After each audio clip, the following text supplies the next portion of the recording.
through this film we put together, and I know that a lot of the players that were on the team that made this film will be watching from time to time. I just want you to know, you should be very proud of yourself. This was a great game, but also a great year. It was wonderful working with you, and I'm hoping everything is fine with you and we're surviving the virus. Well, about a month ago, I think it was, Brad Schreck texted me and said that Maurice Cheeks had just been named to be on the Hall of Fame in the Missouri Valley Conference. And then he ended by saying, by the way, I've got something on the film that I'd like to talk to you about. Would you call me when you get a chance? And I did.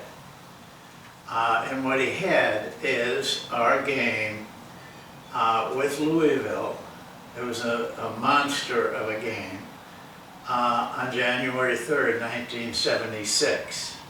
To give you an idea of the difficulty of the game, Louisville had just finished last season in the NCAA tournament and took UCLA to the finals and lost to UCLA, who nobody beat in the finals. And their team was ranked number 5 when this game took place. As far as West Texas State University was concerned, and the players on it, there was little known. The only person who really had any idea what was going to happen was Denny Crum, the Louisville coach. He made it very clear to the fans over a newspaper column that this was a good team. And I look back on it and I think we had nothing to hang our heads about. Because I think, and I'm pretty sure I'm right on this, I can look it up, some of you may remember, but I think we were 10-1 going into the game. We had a good team. We had beaten good teams. And so for us, it was a really important game.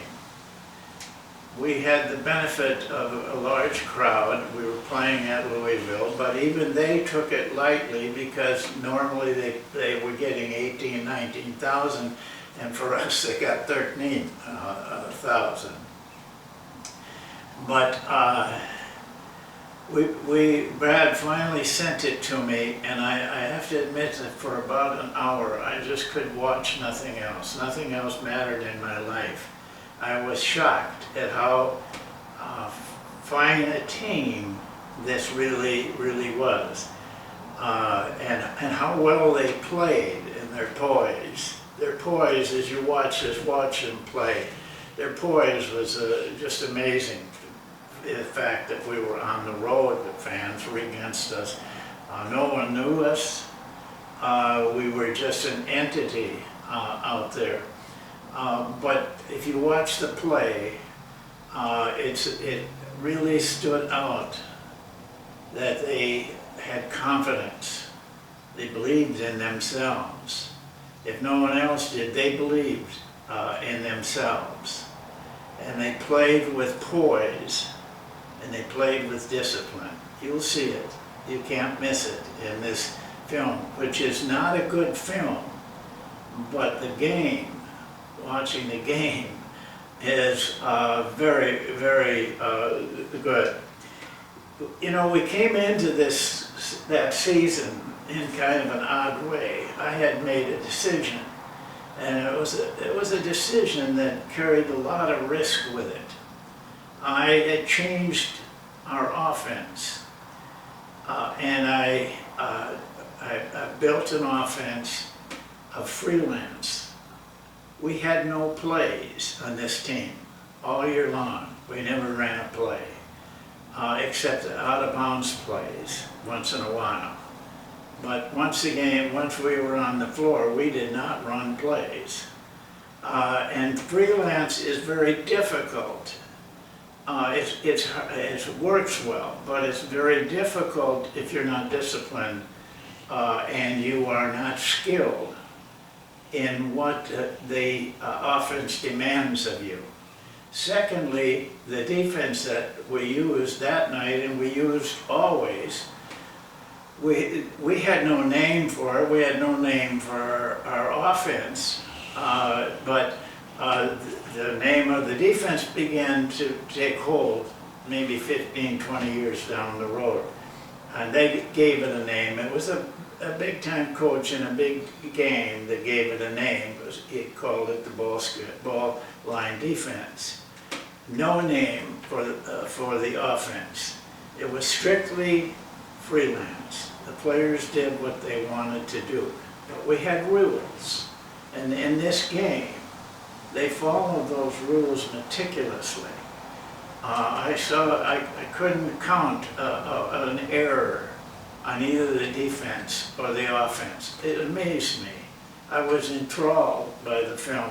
Nothing else mattered in my life as I was watching it. 5 of the players on our team were in the double figures in this game. 4 of the players of Louisville were in the double figures. I don't want to underscore the team that Louisville had. This was a good team, and they were playing with a lot of discipline, with a lot of poise. It was just a game that the score hardly differed by 3-4 points at any time. It was history, really. It was, and I'm glad Brad came up with it. By the way, Brad found the film. It's Louisville's film. It's not a TV film.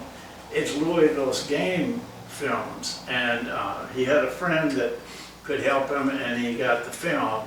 So the film isn't as good as we would get now, but it's all there if you will take the time to watch. I wanted to give you the numbers of the players. You probably won't remember them, but maybe you can turn back. Maurice Cheeks, who went on to become a Hall of Fame player from this team, this was his sophomore year, is number 11. Melvin Jones, who is probably, without a doubt, one of the best players that we had. He led the team in scoring. His number was 21. Melvin Jones, if he had been playing at this time of the game, he would have been an 8 to 10 year NBA veteran. But at that time, there was only about 17 or 18 teams in the NBA. It's very hard. There was no backup. If you didn't make an NBA team, you were relegated to the YMCA because there was no G League, there was no international play for United States players, and that's what happened to Melvin.